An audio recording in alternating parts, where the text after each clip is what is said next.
Greetings and welcome to the ConnectOne Bancorp Incorporated Fourth Quarter 2019 Earnings Call. At this time, all participants are on a listen-only mode. A question-and-answer session will follow the formal presentation. If anyone should require operator assistance during the conference, please press star zero on your telephone keypad. Please note this conference is being recorded. I would now like to turn the conference over to your host today, Sia Vencia, Vice President of Marketing. Please proceed. Good morning and welcome to today's conference call to review ConnectOne's results for the fourth quarter of 2019 and to update you on recent developments. On today's conference call will be Frank Sorrentino, Chairman and Chief Executive Officer, and Bill Burns, Executive Vice President and Chief Financial Officer. The results as well as notice of this conference call on a listen-only basis over the Internet were distributed this morning in a press release that has been covered by the financial media. At this time, let me remind you that certain statements and assumptions in this conference call contain or are based upon forward-looking information and are being made pursuant to the Safe Harbor provisions of the Private Securities Litigation Reform Act of 1995. Such forward-looking statements are subject to numerous assumptions, uncertainties, and known or unknown risks which could cause actual results to differ materially from those anticipated. These risk factors are more fully discussed in the company's filings with the Securities and Exchange Commission. The forward-looking statements included in this conference call are made only as of the date of this call, and the company is not obligated to publicly update or revise them. In addition, certain terms used in the call are non-GAAP financial measures, reconciliations of which are provided in the company's earnings release and accompanying tables or schedules, which have been filed today on Form 8-K with the SEC and may also be accessed through the company's website at ir.connectonebank.com. Each listener is encouraged to review those reconciliations provided in the earnings release together with all other information provided in the release. I will now turn the call over to Frank Sorrentino. Frank, please go ahead. Thank you, Sia, and good morning to everyone. The fourth quarter was another productive quarter for ConnectOne, capping one of our strongest and most successful years. Throughout 2019, we executed against key operating objectives and entered 2020 well-positioned to capitalize on meaningful organic growth as well as potential M&A opportunities. On January 2nd, we completed the acquisition of Bancorp of New Jersey ahead of schedule. This financially savvy, accretive acquisition of an in-market billion-dollar commercial bank brings a high level of efficiency opportunities. It's also a very low-risk transaction that enhances our powerful franchise, given our overlapping geographic footprint, cultural alignment, and deep knowledge of the institution, the market, and the client base. While we closed the acquisition only a few weeks ago, we're already developing client revenue synergies as well as opportunities to drive economies of scale. Conversion is expected to occur this May, at which point all Bank of New Jersey clients will be transitioned to the ConnectOne platform. In a few minutes, Bill will provide you with some current estimates of the projected cost saves. Additionally, the transaction increases our total assets to over $7 billion, another meaningful milestone for ConnectOne. I'd now like to review some key fourth quarter financial highlights. Aggregate new loan originations for the quarter were $243 million. Contributing to the growth was strong activity in our C&I segment, reflecting our highly seasoned C&I team and their deep commercial lending experience. Our strong originations were offset by expected payoff activity, especially in our construction portfolio, which reduced sequential growth in average total loans to 2.1% annualized. While this is well below our historical trend, our loan pipeline remains strong, and we are targeting a growth rate in the high single digits for 2020. Having said that, we cannot control the market, and should spreads tighten further, we may see lower growth and/or more loan sales. On the funding side, we grew client deposits to $4.8 billion at year end, and we were particularly pleased with a solid improvement in the deposit mix, which Bill will also discuss shortly. Our CRE regulatory concentration metric improved again to 450% from 480% a year ago. And for the fourth quarter, return on assets reached 1.4% and return on tangible common equity exceeded 15%, performance metrics we continue to be very pleased with. We remain one of the industry's most cost-efficient banks with an efficiency ratio of 41.8%. Credit trends remain solid, and our capital ratios increased once again, while tangible book value per share increased by 2.9% in one quarter to $16.06. I'm extremely pleased with our fourth quarter results and our continued outstanding execution. Operationally, we're gaining market share, developing strong client relationships, and enhancing ConnectOne's digital strategy. Towards this end, in early January, we expanded our presence in the Ironbound section of Newark. Featuring a dense, growing number of small to medium-sized businesses, we've done well in this market and believe there are opportunities to take additional market share while building the location into a hub office. Turning to BoeFly, our online business lending marketplace, we continue to enhance its infrastructure, add new users, and drive revenue. Looking ahead, we expect the platform to augment ConnectOne's fee income in 2020, as well as generate profitable SBA lending opportunities. We also remain focused on investing in financial technology to stay ahead of the competition. As part of our approach, we continue to work with fintech companies to enhance our digital products, streamline and enhance back-office processes, as well as offer a competitive suite of consumer products. Specifically, we see opportunities in the payments and lending spaces. So in summary, 2019 was a very strong year for ConnectOne, and it was highlighted by profitable organic growth, execution on a disciplined M&A strategy, prudent credit underwriting, investments in technology, and of course, continued stewardship of our shareholders' capital. I'm now going to turn the call over to Bill, who will provide a few more details on the quarter's performance. Go ahead, Bill. Hey, thank you, Frank, and hello, everyone. So as Frank mentioned, it was another great quarter for ConnectOne. And let me start with some overall highlights for the year. First off, our stock price performed very well, gaining 40% over the course of the year, beating both the general market and bank-specific indexes. Still, our stock trades at just 11.2 times 2020 street estimates, which is still a 15% discount to that peer group. Also this year, we commenced a stock repurchase program, increased our dividend, and still our tangible book value per share increased by 11.3% to $16.06. Earnings per share increased by 10.3% over 2018, and balance sheet growth was 13%, reflecting a combination of organic business generation and M&A. And speaking of M&A, we announced or completed 3 transactions during the year. One was a geographic expansion in our footprint, another was strictly an in-market deal, and the third, BoeFly, was fintech. And through all the negotiations, due diligence, regulatory processes, and conversions and integration, we continued to grow organically without skipping a beat. So 2019 was a year where we focused on strengthening our balance sheet. Over 50% of the year-over-year loan growth was in non-CRE segments, as we benefited from our deep and experienced C&I team members. They continue to drive value on both sides of our balance sheet and proven that the foundation we began building over 5 years ago is hitting on all cylinders. And with this year's growth, our CRE concentration improved to about 450 at year-end, reflecting a fundamentally stronger and valuable balance sheet.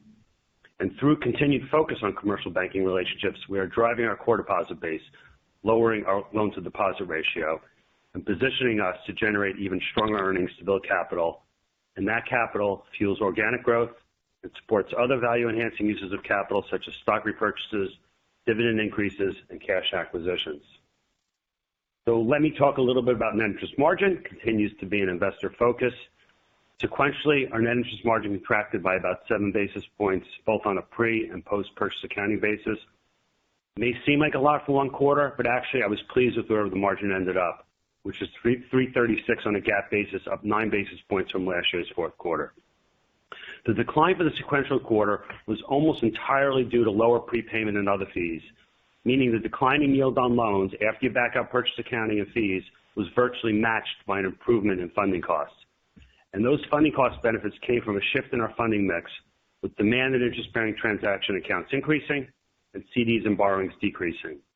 And one more point I want to make, we were intentionally less aggressive in lowering deposit rates after the October Fed rate cut, so we still have some hours in our quiver.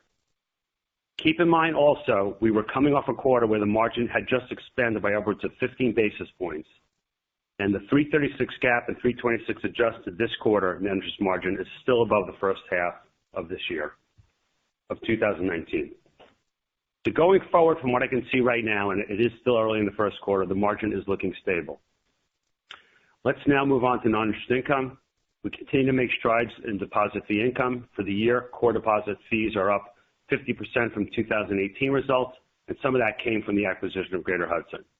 We also had higher than usual residential loan sale gains, and going forward in 2020, I expect continued residential and an increase coming from commercial loan sales. And BoeFly is now contributing about $200,000 per quarter, a level we expect to improve upon this year based on a recent increase in the number of franchisors using the platform. So I want to close with some guidance on the amount and timing of merger cost saves with the Bank of New Jersey deal. So we originally estimated 60% cost saves. I think many at the time thought that seemed aggressive. Well, as we disclosed when the deal was announced, there's a lot of branch overlap, and we recently made a decision to close as many as 7 of the 9 branches, and that 60% cost save number is probably closer to 70%.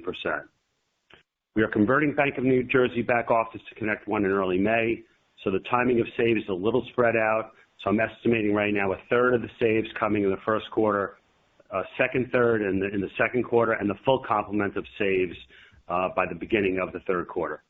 So all in all, it was a very good quarter and full year. We remain optimistic for continued superior financial performance in 2020. And Frank, I'll turn it back to you now. Great. Well, thanks, Bill. And so looking back on 2019, very pleased with what we've accomplished. As we look ahead to 2020, I'd like to reiterate a few key points. We continue to grow organically, even in a tough environment, and see a strong growth rate for the coming year. We have a valuable franchise and continue to benefit from multiple streams of income and increased momentum across the platform. We're a skilled acquirer with a track record of integrating both traditional and fintech-focused transactions quickly and effectively. We've established ConnectOne as an employer of choice in the market and continue to attract high-quality talent to the culture and opportunities ConnectOne offers. We continue to enhance our efficiency to reduce friction from the banking process for the benefit of our clients, and we're continuing our digital enhancements and investments. We are well positioned to grow our lucrative franchise while at the same time building a valuable industry-leading company in the New York metro market. With that, we're happy to take your questions. Operator? Thank you. At this time, we will conduct a question-and-answer session. If you would like to ask a question, please press star 1 on your telephone keypad. A confirmation tone will indicate your line is in the question queue. You may press star 2 if you'd like to remove your question from the queue. For participants using speaker equipment, it may be necessary to pick up your handset before pressing the star keys. One moment while we poll for our first question. Our first question comes from Matt Breeze with Stephens. Please proceed with your question. Good morning, everybody. Good morning, Matt. Hey, Matt. I appreciate the loan growth commentary and the outlook. Can you just give us a sense as we think about not just the next quarter but the next year? Can you give us a sense of composition, your expectations for composition, and whether or not we should expect a continued trend, a relatively balanced C&I and commercial real estate growth in 2020? I would say, Matt, organically, the answer to that would be yes. We believe we'll continue the trend of approximately 50% of the asset growth coming from C&I segments and the other 50 coming from more traditional CRE, including construction and other. However, the numbers might be a little bit skewed with the acquisition of Bank of New Jersey, who was a little bit more real estate focused. But the organic growth will definitely be continuing the trend that we've set forth thus far. And Frank, not too long ago, you were pretty bullish on single-family housing inside your market, just noticing supply-demand dynamics of younger folks that need houses. Do you still feel that way? We've seen a couple of quarters where resi has declined. Could we see a pickup there? I'm still bullish. I think we have low interest rates. There's clearly not enough inventory in the marketplace. The inventory that is being built, that's I don't want to call it affordable, but that's relevant to the marketplaces that we serve, flies off the shelf. But on the other side of that, the approval processes are incredibly long. It takes a very long time for anyone to get anything, to get shovels in the ground. It takes even longer to get things built. And so I think we will see a longer lead-up time. But all the projects that we've been involved in, we've seen sales. Actually, that actually was part of the reason the construction portfolio sold off as quickly as it did in the fourth quarter. Those were successful projects. We like to see construction loans get paid off. So, yeah, I still see great opportunities in this marketplace. Rents continue to climb, making house affordability even better. Just on the C&I front, we've seen a lot of your peers turn from heavy commercial real estate concentrations looking to C&I for a source of growth to diversify, reduce CRE concentrations. We've also seen more recently a hiccup or two from some of your peers, not from you. Could you just give us an idea in your C&I book of the types of industries you're exposed to, the types of underwriting you're doing, collateral values, and a general idea of the quality of underwriting that you're putting on the books? So, Matt, as you know, we didn't just wake up last year and decide to go into C&I. This is something that was started back at the old Center Bancorp, Union Center National Bancorp. They had a very large focus in the independent school space. We've taken that and moved that across a few other lines. We still are probably the largest provider of independent school loans in the state of New Jersey. We are expanding that market into New York. As well as looking at other opportunities, whether they're in the healthcare space, the food service space. There are certain segments that we like to play in. I would consider our underwriting standards to be quite conservative. We don't do the full complement of all types of C&I lending that get lots of people in trouble.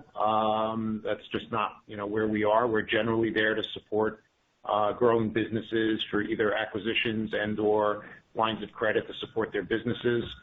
So overall, I mean, the entire thrust of the C&I program here has been to develop deep-seated relationships with those clients. It's been probably the largest driver of our deposit growth on our balance sheet. And it's been, while the growth has been somewhat, we could say it's been fast relative to that portfolio, which has been really slow towards the entire balance sheet, to the growth of the entire balance sheet here at ConnectOne. We're still a pretty significant player. We also do provide a lot of services, banking services, and C&I type loans for industries that are related to construction, something we have a lot of knowledge about.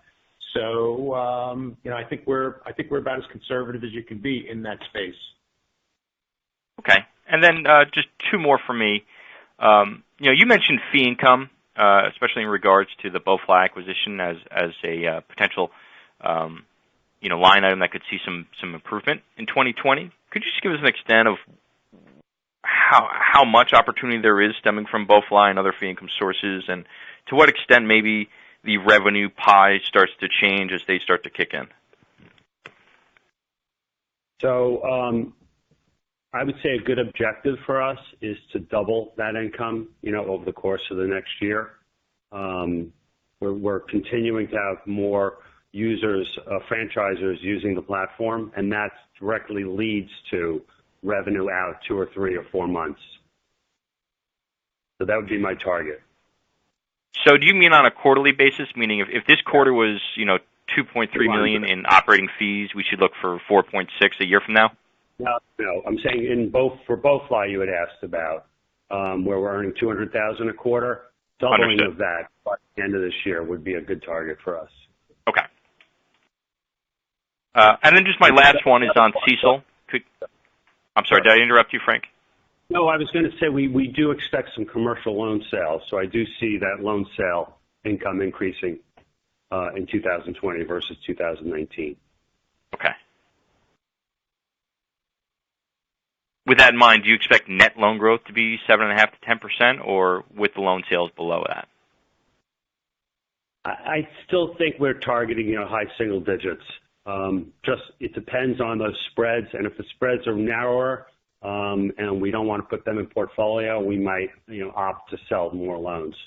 But I don't think it's significant enough to change the the target for growth. Okay.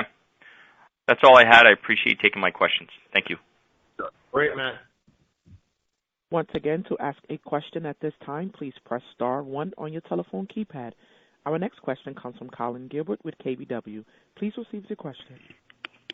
Thanks. Good morning, guys. Morning, Colin. Maybe I will start with where Matt left off, that I think he was going to ask about CECL. But just curious if you could give us an update on that, Bill.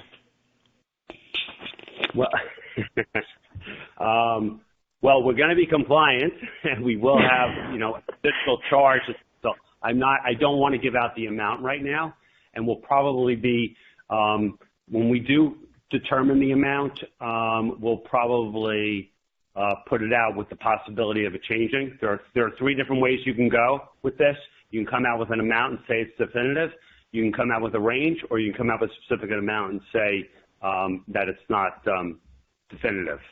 But as you know, there's lots of work going into that calculation. But I think we'll be in the same ballpark as most other institutions. Okay. All right. And then going back to the NIM, and I appreciate your comment that the NIM came in better than what you were thinking. I don't know, maybe there was an interpretation or perception that the NIM was going to be quote unquote stable for the fourth quarter. So and you had indicated that you intentionally did not push deposit costs down after the October cut. So just maybe walk through a little bit of how you're thinking about kind of the components of that, and I guess especially, how aggressive you think you can be going forward on deposit cuts, and perhaps what didn't happen this quarter that maybe the rest of us thought would happen. Right. Well, first off, there are a lot of components of the NIM that are choppy. And so when I said stable last quarter, it was really a core NIM is the way I look at it. There's a bunch of different ways to look at it. It's with purchase accounting. It's without purchase accounting. There are prepayment fees. So there's different ways of looking at the NIM. But when we analyze what happened in the fourth quarter, the decline in rate on interest-earning assets basically matched the decline and the benefit in funding costs. So to me, the margin really was stable. We did have a decline in some choppy fees and prepayments that caused that margin to compress in the fourth quarter. But you could see it was probably more than average, right? Above average in the third quarter, with it jumping by 15 basis points. So Looking forward, I believe the same thing is true. There are some things that are pushing the margin down. One of them is the Bank New Jersey transaction where they had a margin of 275 to 3. So that sounds like it could be a lot, but it really isn't, because it's not that big a component of our balance sheet, and we already are working on ways to restructure their margin. But secondly, we still have room, as I said, to lower our deposit rates. We have CDs that are repricing. So and on the asset side, we're being disciplined and continuing to get fairly decent spreads on the assets. So all those things together, there's a lot of moving parts, leads me to the conclusion that it's stable. But yes, we could go up and down by 6 or 7 basis points each quarter, and that wouldn't bother me as long as we are driving, our ROE over 15%. Okay. All right, that's helpful. And I apologize if you included it in the release. What were the prepays this quarter, and then what were they in the third quarter? What you mean in terms of basis points? Yeah, or dollar amount. I think we lost about 4 or 5 basis points quarter to quarter. Okay. And then just on the expense side, so for the FDIC expense, again, I perhaps misinterpreted. So there was obviously, the credit didn't come through in the fourth quarter. You're beginning to pay, but what's the outlook for the FDIC expense line as we look forward? So we took, I believe it's the right accounting, although some banks have done it differently. We didn't get all the cash related to the rebate in the third quarter, but we took the entire benefit because it was just a receivable. So we took the entire benefit in the third quarter, had a negative expense in the third quarter, which we took out of our core earnings, but that's not core operating earnings. So I think it's just a miscommunication about the timing of recognizing it versus realizing it. So going forward, I think it's about $800,000 a quarter. That's the run rate, more or less. Okay. Okay, that's helpful. I'll leave it there. Yeah, I'll leave it there. Thanks, guys. Thanks, Colin. Thank you. At this time, I would like to turn the call back over to management for closing comments. Okay. So thank you, everyone, for joining us on this fourth quarter conference call. We look forward to speaking to everyone next time, either on our next quarterly conference call or maybe before. Have a great day.